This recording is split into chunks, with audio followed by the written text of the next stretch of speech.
a todos. Mais uma vez, obrigado pelo convite.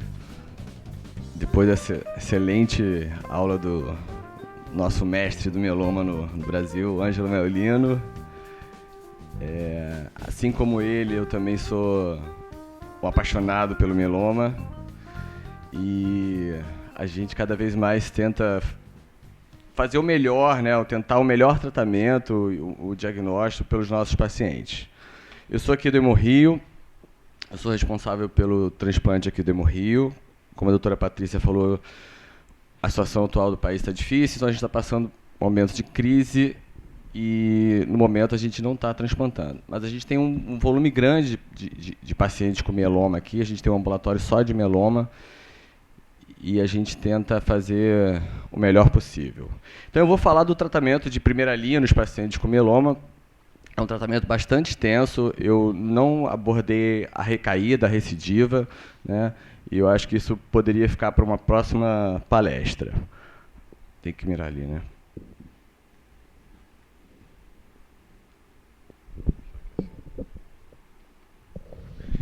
Então, essa é a história da terapia do mieloma. A gente sabe que em 1958 surgiu o melfalano, e ao longo dos anos foram desenvolvendo várias outras drogas. Em 1983 a gente teve o transplante autólogo, né? Em 2003 o bortezomib, talidomida e outras drogas que hoje em dia já estão no mercado brasileiro. O caso do carfilzomib, que foi aprovado o ano passado, em outubro do ano passado, ainda está para recidiva, para recaída, assim como o daratumumab. Mas, provavelmente, com o avanço dos estudos, essas drogas vão passar para a primeira linha. Então, quais são as indicações? O Ângelo já falou dos conceitos para a gente iniciar o tratamento, né? Então, tem que ter mais de 10% de plasmócito na medula, né? E mais... Desculpa, esse aqui. E mais de um desses critérios, né? A hipercalcemia, a insuficiência renal, a anemia, uma ou mais lesões líticas na radiografia de esqueleto, que é aquele inventário ósseo que os pacientes fazem, tomografia ou PET scan, aquela relação de free light, né, cadeia leve livre acima de 100, mais de uma lesão focal na ressonância com pelo menos 5 milímetros e mais de 60% de plasmócito, que faltou aqui na medula óssea. Então, como escolher o tratamento inicial? Cada vez mais a gente vem individualizando o tratamento dos pacientes, sempre levando em consideração a biologia da doença, né, a citogenética, o estadiamento, os fatores que envolvem o acesso do paciente ao hospital, se ele tem um suporte social ou não, as comorbidades, se o paciente é hipertenso, se o paciente é diabético, se ele consegue caminhar, quais são os objetivos do tratamento. Porque, como a gente sabe, a gente vai usar muitas drogas, como o corticoide, por exemplo, que altera a pressão, que altera a glicemia no paciente que tem diabetes. Então, esses fatores a gente tem que sempre levar em consideração. Então, qual vai ser a resposta da doença? Qual vai ser a toxicidade, né? Quais são os efeitos colaterais, o que esse tratamento vai trazer de tóxico para o paciente, porque a gente sabe que todo tratamento tem efeito colateral, desde uma dipirona tem o efeito colateral, paracetamol, que dirá uma quimioterapia. E avaliar a qualidade de vida desse paciente, qual vai ser o impacto na qualidade de vida desse paciente com esse tratamento e qual vai ser a duração da sobrevida. O que a gente quer com esse tratamento? É prolongar, aumentar a sobrevida? É prolongar? É trazer qualidade de vida com uma boa sobrevida? Então, são fatores, é uma decisão complexa no caso da decisão do tratamento do mieloma.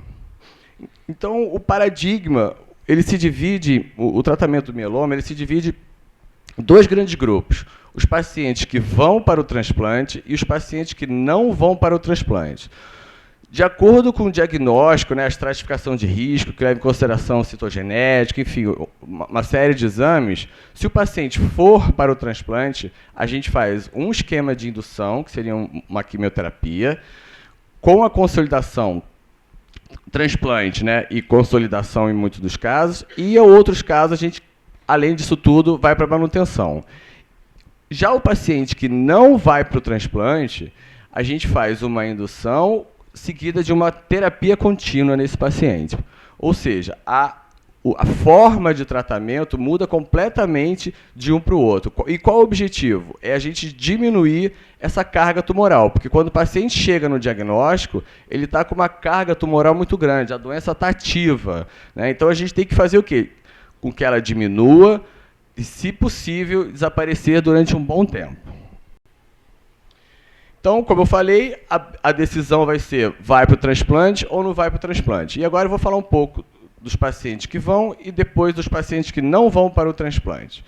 Quais são os critérios de elegibilidade? Quem vai para o transplante, né? Então, um paciente que tem menos de 70 anos, que não tem comorbidades ou que tem poucas comorbidades. O que é isso? Que tem uma pressão arterial controlada, né, uma hipertensão controlada, que não tem doença pulmonar grave, que não tem uma insuficiência cardíaca grave, que não tem uma lesão hepática grave, insuficiência renal.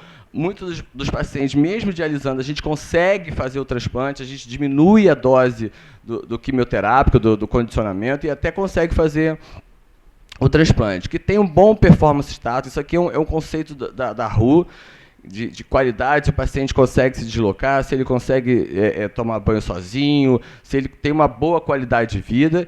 E é uma escolha, é uma conversa entre o médico e o paciente, né? A gente conversa com o médico, o paciente, a família, claro, e leva sempre em consideração o que o transplante vai trazer de benefício. O paciente consegue passar pelo transplante, né? Ele tem uma boa condição de passar no transplante, e aí a família, o paciente e o médico vão decidir se o paciente vai ou não para o transplante. Então, aqui tem a história, repetindo, das drogas aprovadas. Hoje em dia, a gente já tem vários estudos com essas drogas aqui. Como eu falei, o daratumumab está aqui. A lenalidomida, que já é uma droga antiga, mas que ainda não, infelizmente, ainda não chegou no Brasil. Mas parece que até o final do ano dizem aí que vai chegar, né, o que a gente torce, porque é uma droga oral, né, é comprimido, e que vai beneficiar bastante a vida dos pacientes. Então, quais os principais esquemas que a gente usa para os pacientes elegíveis, né, de primeira linha? O CTD, que é a ciclofosfamida talidomide-dexa, esse é um esquema principalmente utilizado na rede pública. O Cyborg, né, que é ciclofosfamida, bortezomib, dexa. Alguns centros têm o bortezomib, então a gente consegue fazer esse esquema também. Ou então o bortezomib, talidomide, dexa, que é o VTD. Esse aqui é um estudo que foi publicado em 2013, só para ilustrar, que comparou o CTD, que é o primeiro que eu falei, com o CVAD, que é um outro esquema de 4 linhas, e mostrou que, não houve diferença nem na sobrevida, nem na sobrevida livre de progressão das duas drogas. Só que a vantagem do CTD é que é menos tóxico e é oral. Então, a gente consegue fazer bem o CTD para esses pacientes em primeira linha. Um outro estudo foi o que comparou 4 drogas com 3 drogas, que aí é o caso do VCD, que é o Cyborg, mostrando também que não houve diferença entre os 4 grupos, dando um aumento na verdade, desculpa, não houve diferença entre os 4 grupos, mas o grupo que tinha 4 drogas, ele tinha aumento da toxicidade, podendo então a gente fazer o Cyborg, o VCD, como primeira linha. Esse aqui foi um estudo do grupo francês, que comparou aquelas outras 2 esquemas, que é o VTD e o VCD, mostrou que o VTD ele tem um aumento da sobrevida livre acima de uma resposta parcial muito boa, que isso é bom para quem faz o transplante, porém o resto da avaliação foi bem semelhante nos 2 casos. Então, os pacientes que elegíveis ao transplante. Qual é o tipo de transplante que esse paciente vai fazer? É o tipo de transplante autólogo. Qual é o transplante autólogo? É aquele que a gente usa a própria medula óssea para o próprio paciente. A gente não precisa de nenhum doador. né? Existe o transplante alogênico, que é de uma outra pessoa para você, e tem o transplante autólogo, que é seu para você mesmo. No caso do mieloma, a gente vai usar o transplante autólogo, ou seja, o doador é o próprio paciente e a medula dele é dele mesmo, né? Lógico. Esse aqui, só para a gente ilustrar, foi uma comparação do transplante autólogo com quimioterapia convencional, e mostrou que os pacientes que iam para o transplante autólogo, que é essa curva aqui, alta dose, eles aumentaram a sobrevida. Teve um ganho de sobrevida nos pacientes que foram para o transplante. E quais são as etapas do transplante? É só para a gente desmistificar um pouquinho, porque muitos pacientes, quando você fala em transplante, eles pensam que tem cirurgia. Para começar, diferentemente do transplante de órgão sólido, que é transplante de pulmão, transplante de fígado, esses têm cirurgia. O transplante de medula ele funciona diferente. Ele não tem cirurgia. Então, eu vou mostrar mais ou menos como é que funciona. A primeira coisa que a gente quer é mobilizar a célula-tronco. A gente quer coletar aquela célula-tronco, a célula-mãe. Então, a gente vai usar alguns medicamentos, por exemplo, o granloquine, a ciclofosfamida e o plerixafor, que é uma droga mais cara, se a gente não conseguir usar esses dois. O granloquine, eu não sei se vocês já viram, é uma injeção que a gente aplica na barriga ou na coxa, e essa medicação vai estimular o paciente, né, a medula do paciente a produzir a célula-tronco.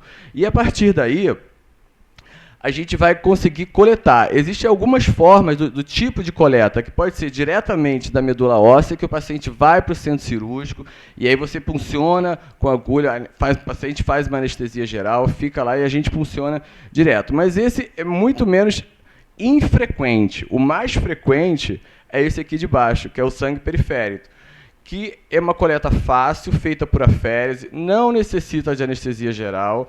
O único efeito colateral vai ser os efeitos do granloquine, que foi a droga que eu falei que a gente usa, aplica na barriga, que o efeito colateral máximo é um pouco de dor óssea. Por quê? Porque está estimulando a medula óssea a produzir as células e a gente consegue coletar uma quantidade maior de células. Então, está aqui o paciente sentado na máquina de aférese, a gente pulsiona uma veia do braço, o sangue sai por aqui, ele entra na máquina, essa máquina vai filtrar a célula que a gente quer, que é a célula-tronco, e o sangue vai voltar pelo outro braço. Então, já coletamos a medula, né? Fizemos a aférese, coletou a medula, vamos processar essa medula, deixar armazenada, criopreservada, até a gente reinfundir essa célula. Antes da gente reinfundir, a gente vai ter que fazer uma quimioterapia, que é o melfalano. Esse é o chamado protocolo MEL 200, são 100 mg por metro quadrado dia, 2 dias seguidos. E depois, no D0, que é o dia da infusão, a gente vai infundir aquelas células progenitoras que a gente coletou. Então, coletamos, condicionamos, e agora vem a infusão. E nada mais é que isso aqui. É um saquinho parecido com o de hemácia, onde tem as suas células-troncos, tem uma veia do braço, pega no paciente e aí infunde. E esse foi o transplante. Então, não tem cirurgia, não abre barriga, não abre osso, não abre nada. É tudo pelo braço. E, a partir daí, o paciente fica internado, porque, por conta da quimioterapia, a defesa cai, então ele tem que ficar internado. Normalmente, a internação é por volta de uns 10 dias. Durante a internação, algumas vezes é necessário a gente fazer antibiótico venoso, porque a defesa caiu. E aí, quando a medula volta a funcionar, que a gente chama pega da medula, né, porque ela voltou a funcionar, os exames normalizaram, o paciente vai embora para casa. Então, como melhorar o resultado do transplante? Alguns pacientes fazem consolidação ou manutenção, mas isso vai depender da estratificação de risco, que eu falei mais à frente. Então, através, né, do incremento do tratamento da consolidação e manutenção, com a utilização de novas drogas, a gente consegue melhorar esses resultados. Então, muitos dos pacientes fazem talidomida e dexa, no caso na rede pública.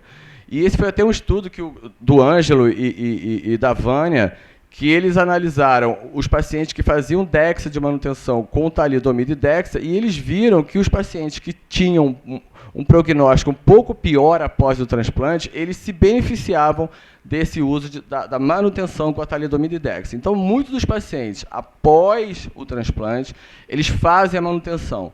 E a gente começa a manutenção por volta do D+100, ou seja, 3 meses depois do transplante a gente começa a manutenção. E essa manutenção varia de 6 meses até 1 ano.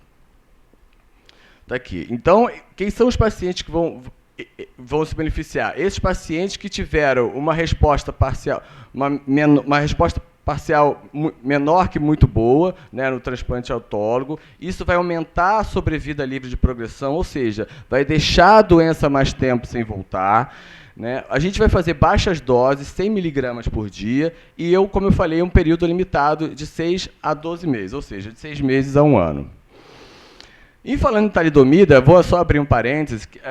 A talidomida, como eu falei, ela traz esse benefício, ela é muito boa para indução, como esquema de CTD, como manutenção, mas ela traz alguns efeitos colaterais. Dentre eles, a neuropatia periférica. E essa neuropatia periférica, ela é caracterizada por um dano, uma inflamação ou degeneração desses nervos periféricos. Muitas das vezes, essa neuropatia periférica, ela se torna permanente, mesmo você reduzindo a droga ou suspendendo a droga. Então, tem muitos pacientes que a gente conversa ao longo do tempo que já usaram talidomida, e eles falam, doutor, eu sinto dormência, eu sinto cãibra. E muitas dessas lesões neurológicas são devidas ao uso da talidomida. Mas a gente não pode deixar de usar a talidomida por conta disso, porque ela traz uma resposta muito boa para esses pacientes. Então, qualquer sintoma que quando o paciente começa a sentir, é super importante ele avisar o médico. Doutor, eu comecei a sentir formigamento nos dedos, comecei a sentir cãibra, comecei a sentir dormência na mão. Ele vai passar para o médico e avisar. Por quê? Porque aí imediatamente a gente ou diminui a droga ou a gente suspende, e mais à frente a gente pode reintroduzir a droga. Então, como eu falei aqui, quando instalada, requer redução da dose, pode atrasar ou até mesmo parada prematura do tratamento efetivo, porque é uma excelente droga para o tratamento do mieloma. Então, os eventos adversos, como eu falei, ela pode ser sensitiva, né, que é muito comum na talidomida. O bortezomib é uma outra droga que também pode causar neuropatia periférica, mas com uma frequência menor. Então, dormência, parestesia, ataxia, né, distúrbio da marcha. Às vezes o paciente começa a andar e fala, doutor, quando eu comecei a andar, meu chinelo sai do pé, e eu não vi que o chinelo saiu do pé. Isso é muito comum, os pacientes falam. Então, são detalhes que a gente tem que estar sempre conversando e passando para o médico. Às vezes você acha bobo, mas não é bobo. Né? Você estou andando, não sei querer, o chinelo saiu do pé. Você, normal. Não é. Isso já é um sintoma de uma neuropatia periférica causado provavelmente por uma dessas duas drogas. Gastrointestinal. A talidomida dá muita constipação. Normalmente os pacientes ficam muito constipados, presos, e aí a gente tem que fazer óleo mineral, tem que fazer lactulona. Para quê? Para poder soltar o intestino. Alguns casos, lógico, nos homens, pode dar impotência, que também é uma queixa entre os homens, bradicardia. E o bortezomib pode dar constipação, em alguns casos diarreia, hipotensão, quando ele fica de pé, e hipotensão da pressão arterial mesmo. Então, quais são esses fatores de risco? Né? A duração do tempo que a gente usou a talidomida, a intensidade da dose, se foi uma dose muito alta ou se foi uma dose muito baixa, se o mieloma foi recém-diagnosticado, efeitos adversos ao tratamento instituído, enfim, que pode ser de 37% a 83%. Quando você usa determinados tipos de drogas, ele aumenta essa incidência de neuropatia periférica. A idade, o paciente mais idoso, ele tem uma chance maior de ter neuropatia periférica. O paciente que tem diabetes, ele tem a neuropatia periférica do diabetes. Se ele já tinha alguma outra neuropatia persistente por conta de alguma outra doença neurológica. E a gente tem sempre que dosar a deficiência de vitamina B12, porque a B12 também pode dar neuropatia periférica e confundir um pouco o quadro. E agora vamos falar dos pacientes não elegíveis, né? Os pacientes que não vão para o transplante. São pacientes que têm acima de 70 anos, que têm comorbidades relevantes, ou seja, uma doença cardíaca grave, um DPOC grave, doença hepática, doença renal. E o PS dele que não o permite aí um transplante, que é como eu mostrei antes, é um tratamento que você tem que internar, que você tem que fazer quimioterapia, que se você tem que coletar a medula, é um tratamento intensivo.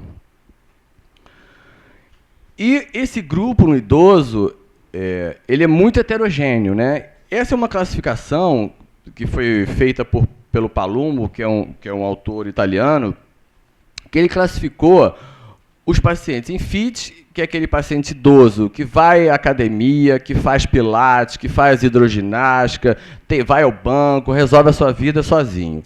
O paciente unfit é aquele que anda de bengala, ele consegue até resolver algumas coisas, mas ele não tem aquela agilidade, ele não consegue fazer uma atividade esportiva para a idade, né? E o paciente frágil é aquele paciente que está acamado, que depende de uma outra pessoa para dar um medicamento, para te dar banho, para alimentar. Então, de acordo com esse tipo de classificação, a gente vai escolher qual vai ser o melhor tratamento. Porque a gente não pode fazer o mesmo tratamento para esse paciente, não vai surtir o mesmo efeito nesse aqui. Talvez seja muito mais tóxico eu fazer esse tratamento aqui, porque esse paciente não tem condição de aguentar um tratamento mais intensivo. Então, qual é o objetivo do tratamento nesses pacientes? Foi o que eu falei, é aumentar, prolongar a sobrevida, é atrasar a progressão da doença, é trazer tudo isso aqui, prolongar a sobrevida, atrasar a progressão da doença com qualidade de vida. Então, isso tudo a gente pesa na escolha do tratamento que não vai para o transplante também. Esse aqui são alguns esquemas que a gente usa, que é o melfalano, prednisona e a talidomida, o CTD, que também é utilizado no tratamento elegível, o VMP, que a gente troca, né, aqui tem o bortezomib, que é o Velcade, o melfalano, a prednisona, e o VCD também é utilizado no tratamento de primeira linha. Esse aqui é um estudo famoso de quase 1.700 pacientes, um estudo randomizado que comparou o Mpetal com um esquema triplo, né, melfalano, prednisona e talidomida, com melfalano e prednisona, e mostrou que o esquema tríplice tinha uma maior sobrevida global e uma maior sobrevida livre de progressão, ou seja, é um tratamento melhor quando comparamos um com o outro. Esse foi um outro estudo também da Vânia e do Ângelo, que eles compararam o CTD com o Mpetal, e eles viram que não havia diferença nem na sobrevida livre de progressão, nem na sobrevida global, quando comparado um esquema com o outro. Ou seja, os dois esquemas são semelhantes, podendo ser utilizado no paciente idoso. Esse é o estudo VISTA, que comparou o melfalano com prednisona com bortezomib, melfalano e prednisona. E, na análise de sobrevida global, a gente viu que o esquema tríplice, que é o Velcade, bortezomib, melfalano e prednisona, é melhor, ou seja, ele aumenta a sobrevida global nesse grupo de pacientes. O estudo Evolution é um estudo das 4 drogas que eu falei, que não houve diferença entre o uso de 3 drogas ou 4 drogas, só que o 4 drogas era mais tóxico, e o VCD, em um ano, nessa análise de um ano, né, a sobrevida global era de 100%, ou seja, todos os pacientes estavam vivos e 93% desses pacientes estavam sem doença em um ano após o uso desse esquema. Essas aqui são umas recomendações também do Palumbo. Então, dependendo daquela classificação, se o paciente ele é fit, a gente pode usar esses esquemas de quimioterápicos. Se ele é unfit, a gente pode usar outros esquemas, e aí a gente vai mudando a dose e vai até diminuindo a quantidade de drogas. E se é um paciente frágil, a gente tem que ir mais leve, a gente tem que trocar a dexametasona, por exemplo, pela prednisona, ou então até mesmo fazer um esquema duplo nesses pacientes. No paciente idoso, com essa classificação, mesmo a gente fazendo essa classificação, é necessário, muitas das vezes, como eu mostrei na primeira foto, a gente reduzir doses. Então, muitas das vezes, a gente, no paciente, aquele que vai para a academia, a gente consegue fazer essa dosagem de medicamento, e aquela paciente que está acamada, a gente tem que reduzir a dose. Por quê? Porque se a gente fizer essa dosagem aqui, vai ser muito tóxica para ela, e ela não vai aguentar o tratamento. Então, muitas das vezes, o paciente, em vez de ir a óbito por outras causas, vai a óbito por conta da toxicidade do tratamento, que é o que a gente não quer. Muito pelo contrário, a gente quer melhorar a qualidade de vida desse paciente. O Ângelo já falou das lesões ósseas. Isso aqui é só para a gente relembrar algumas coisas que a gente faz. Então, no mieloma, uma das células, que é o osteoclasto, ela está ativada e começa a aumentar a reabsorção óssea, e isso causa a lesão óssea.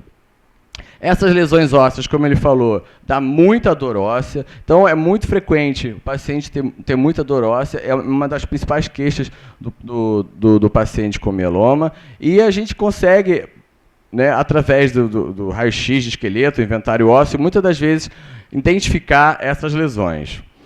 O tratamento para esse tipo de lesão pode ser radioterapia, né, se por acaso for um plasmocitoma solitário, ou se for múltiplos plasmocitomas, vertebroplastia. Alguns pacientes vão para a cirurgia, né, para descomprimir e melhorar essa dor óssea. E tratamento sistêmico com bifosfonato, por exemplo, que é o Zometa, ou o ácido, né, que é o ácido zoledrônico, ou o próprio Arédia, que é o pamidronato. Então, aqui, uma foto da radioterapia, o paciente vai para a radioterapia e vai irradiar exatamente o local. Muitas das vezes faz dose única, quando o objetivo é mais uma paliação, mais um controle da dor, e outras vezes ele faz várias sessões. Mas essa medida, quem vai fazer a medida, a quantidade de ciclos, é o radioterapeuta. O radioterapeuta é que vai medir o tamanho da lesão, vai ver a indicação da lesão e vai definir a quantidade de dias e de ciclos que você terá que fazer. Esse aqui é a vertebroplastia, né, a quinoplastia com balão, onde tem uma fratura óssea aqui numa vértebra, e aí você injeta um balão aqui para poder manter o tamanho da vértebra. Esse aqui foi um estudo que comparou o ácido zoledrônico, o Zometa, que é esse aqui, com o pamidronato, com a Arédia, e viu que as drogas são semelhantes no sentido do tratamento da doença óssea. Só que a única diferença, né, e talvez grande diferença, seja o tempo de infusão. O Zometa você infunde em 15 minutos, sentou ali 15 minutos, se fundiu, vai embora. O pamidronato às vezes demora um pouco mais, 2 a 3 horas para correr. Mas a resposta é igual. Esse foi um estudo inglês também que comparou o ácido zoledrônico, o Zometa, com o clondronato, e viu-se que o ácido zoledrônico tinha uma melhor resposta e teve uma diminuição na redução dos eventos esqueléticos, né, de fratura, ou seja, fortaleceu mais o osso. A grande preocupação nossa, quando faz o Zometa, o pamidronato ou o Arédia, é a osteonecrose de mandíbula. Então, a gente sempre pergunta: já foi ao dentista? Vai ao dentista? Vai fazer tratamento? Vai fazer extração? Tem indicação de fazer extração? Por quê? Porque se tiver, a gente tem que suspender a droga antes, a gente suspende o Zometa, suspende o pamidronato, pelo menos 3 meses antes, e aí sim o paciente pode fazer o procedimento, fazer a extração dentária, o canal, o que for necessário de acordo com o dentista. E depois de um mês, a gente reintroduz a droga sem problema nenhum. Então, as conclusões é que os novos regimes combinados, né, incluindo os novos agentes, eles aumentaram as opções de tratamento do mieloma, além de promover as remissões, ou seja, o paciente fica bastante tempo sem doença. A manutenção com novos agentes está surgindo como uma nova estratégia para sustentar esse controle da doença e adiar a progressão, né? E o tratamento ele deve promover um equilíbrio entre eficácia e segurança, não esquecendo principalmente da qualidade de vida do paciente. Isso é fundamental, a qualidade de vida do paciente, independente do tratamento que a gente escolha. E no futuro, a gente espera que todos os nossos pacientes sejam fits, né, consigam ir para academia, pegar, surfar com a namorada, arrumar uma namorada, fazer a flexão dele, que isso aqui reflete o quê? Exatamente a qualidade de vida, né? Você poder namorar, você poder fazer uma atividade física, é a qualidade de vida que todo mundo espera. Obrigado.